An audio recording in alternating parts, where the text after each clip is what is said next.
ಪೂಜೆಗೆ ಸಂಬಂಧಿಸಿದ ಮಾಹಿತಿಗಳು. ಗಣೇಶನಿಗೆ ತುಳಸಿಯನ್ನು ಏರಿಸಬಾರದು. ಅಮ್ಮನವರಿಗೆ ದುರ್ವೆ ಅಥವಾ ಗರಿಕೆಯನ್ನು ಏರಿಸಬಾರದು. ಶಿವಲಿಂಗಕ್ಕೆ ಕೇತಕಿ ಪುಷ್ಪ ಏರಿಸಬಾರದು. ವಿಷ್ಣುವಿಗೆ ಅಕ್ಷತೆಯ ತಿಲಕ ಇಡಬಾರದು. ತುಳಸಿ ದಳವನ್ನು ಜಗಿದು ತಿನ್ನಬಾರದು. ಶಿವಲಿಂಗವನ್ನು ತುಳಸಿ ಗಿಡದಲ್ಲಿ ಇಡಬಾರದು.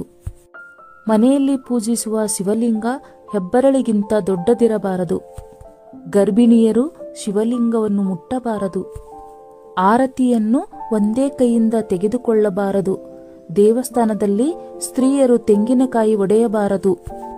ದೇವಸ್ಥಾನದ ಮುಖ್ಯ ದ್ವಾರದ ಎದುರು ಚಪ್ಪಲಿ, ಶೂಗಳನ್ನು ಬಿಡಬಾರದು. ದೇವರ ದರ್ಶನ ಮಾಡಿ ಹಿಂತಿರುಗುವಾಗ ಗಂಟೆ ಬಾರಿಸಬಾರದು. ಶಿವನಿಗೆ ಪೂರ್ಣ ಪ್ರದಕ್ಷಿಣೆ ಹಾಕಬಾರದು. ಶಿವನ ಅಭಿಷೇಕದ ತೀರ್ಥ ಹರಿಯುತ್ತಿದ್ದರೆ ಅದನ್ನು ದಾಟಬಾರದು.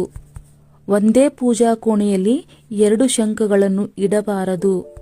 ಒಂದು ದೇವರ ಕೋಣೆಯಲ್ಲಿ 3 ಗಣೇಶನ ವಿಗ್ರಹಗಳನ್ನು ಇಡಬಾರದು. ಕುಟುಂಬದಲ್ಲಿ ಸೂತಕ ಇದ್ದಾಗ ಪೂಜೆ ಮಾಡಬಾರದು ಮತ್ತು ಪೂಜಿಸುವ ದೇವರ ವಿಗ್ರಹವನ್ನು ಮುಟ್ಟಬಾರದು. ಒಂದು ಕೈಯಿಂದ ನಮಸ್ಕರಿಸಬಾರದು. ನೀವು ಹಚ್ಚುವ ದೀಪವನ್ನು ಬೇರೆಯವರು ಹಚ್ಚಿದ ದೀಪದಿಂದ ಹಚ್ಚಬಾರದು. ದೇವರ ತೀರ್ಥದ ಒಂದೂ ಹನಿಯೂ ಕೆಳಗೆ ಬೀಳಬಾರದು. ಸ್ತ್ರೀಯರು ಹನುಮಂತ ದೇವರನ್ನು ಮತ್ತು ಶನಿದೇವರನ್ನು ಮುಟ್ಟಿ ನಮಸ್ಕರಿಸಬಾರದು.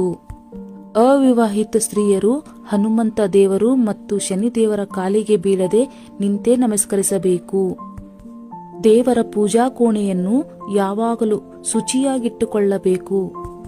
ದೇವಾಲಯವನ್ನು ಪ್ರವೇಶಿಸುವಾಗ ಮೊದಲು ಬಲಗಾಲನ್ನು ಇಡಬೇಕು ಮತ್ತು ದೇವಾಲಯದಿಂದ ಹಿಂತಿರುಗುವಾಗ ಮೊದಲು ಎಡಗಾಲನ್ನು ಹೊರಗಿಟ್ಟು ಹೋಗಬೇಕು. ದೇವಾಲಯದಲ್ಲಿ ಗಂಟೆಯನ್ನು ಬಹಳ ಜೋರಾಗಿ ಕರ್ಕಶವಾಗಿ ಬಾರಿಸಬಾರದು.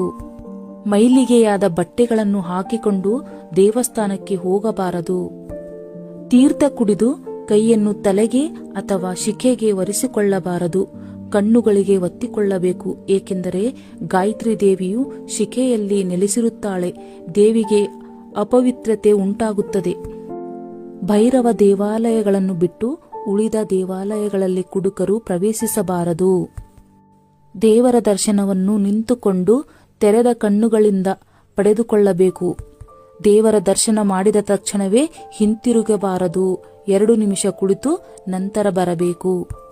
ಸಂಕಷ್ಟಹರ ಚತುರ್ಥಿ ದಿನ ಗಣೇಶನಿಗೆ ಗರಿಕೆಯನ್ನು ಅರ್ಪಿಸಿ ಪೂಜೆ ಮಾಡಬೇಕು.